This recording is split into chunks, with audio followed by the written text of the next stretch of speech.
তথাকথিত সমাজ সংস্কারক, নবজাগরণের অগ্রদূত, সত্যের সন্ধানী শ্রী দীনকৃষ্ণ ঠাকুর তিনি যে কথাগুলি বলেন তার মধ্যে কিছু কথা আমি মেনে নিতে বাধ্য হচ্ছি। তার মধ্যে একটা কথা হলো যে শ্রাদ্ধ কর্মের ব্যাপারে। এই শ্রাদ্ধ কর্মটা হলো ব্রাহ্মণদের অর্থ উপার্জনের একটা অন্যতম রাস্তা।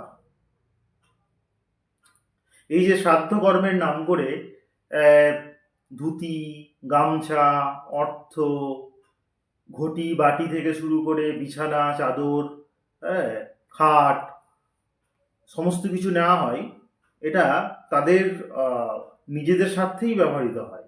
তারা তাদের নিজেদের স্বার্থেই শ্রাদ্ধের নাম করে এই সমস্তগুলি আদায় করে থাকেন।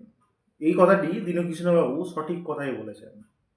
তবে এর মধ্যে একটা আমি সংশোধন করব যে ব্রাহ্মণদের বা ব্রাহ্মণরা বলবো না, এক্ষেত্রে আমি বলবো কতিপয় ব্রাহ্মণ।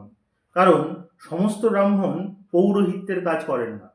তা এই যে কতিপয় ব্রাহ্মণ, তারা এই পৌরোহিত্যের কাজটাকে তাদের পেশা হিসাবে নিয়ে থাকেন।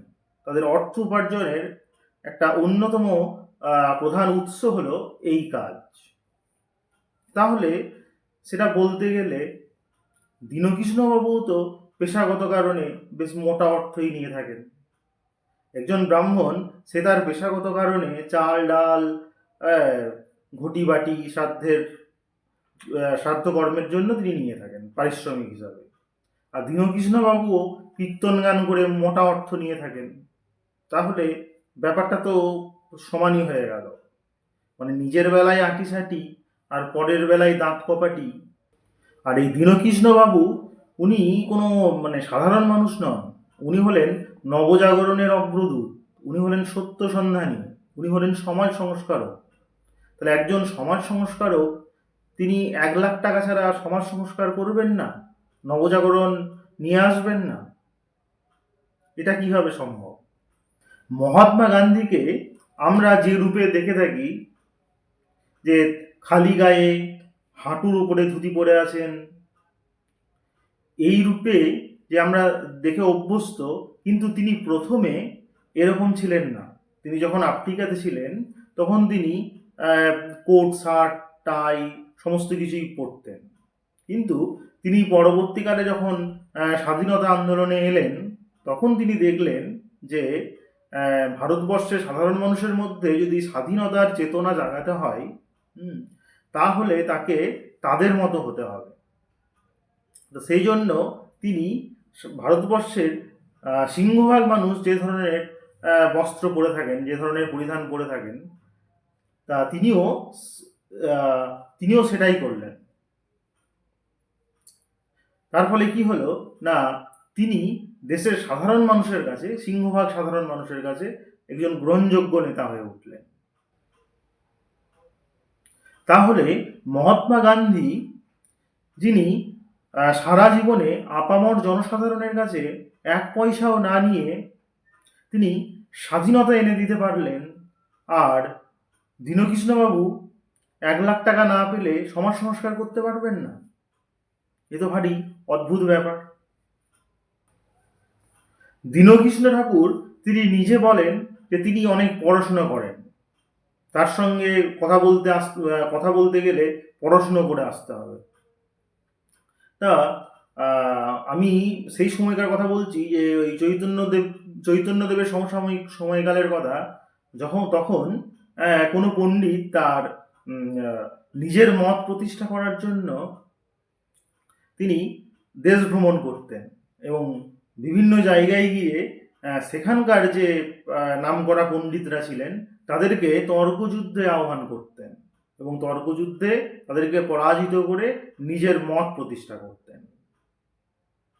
দীনকৃষ্ণবাবুর মতো ওই 1,00,000 টাকা কোমরে গুঁজে নেক্সট বুকিংয়ের জন্য অপেক্ষা করতেন না।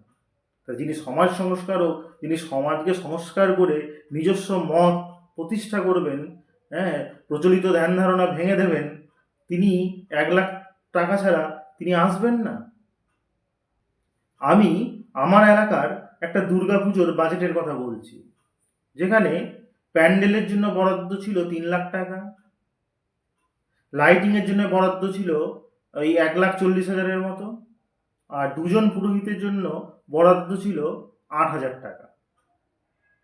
অর্থাৎ প্রধান পুরোহিত বা ভট্টাচার্য তার 5,000 টাকা, আর আরেকজন সহকারী পুরোহিত তার 3,000 টাকা। আর একজন পুরোহিত একটা মণ্ডপেই পুজো করবেন। দুর্গাপুজোর মতো পুজো একসঙ্গে তো দুটো মণ্ডপে তিনি করতে পারবেন না। তাহলে তিনি 4 দিন পুজো করে একজন পাচ্ছেন 5,000 আর একজন পাচ্ছেন 3,000।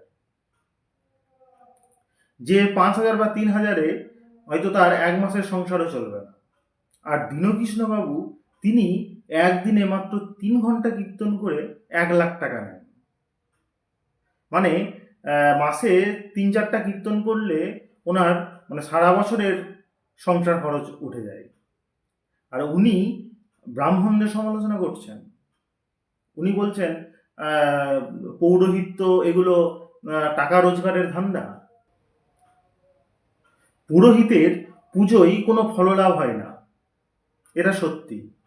তেমনি দীনকৃষ্ণবাবুর কীর্তন করেও কোনো ফললাভ হয় না, বরঞ্চ যেটা হয় অর্থের অপচয় হয়, আর হয় সমাজের মধ্যে জাতিবিদ্বেষ, জাতি বিভেদের সৃষ্টি হয়।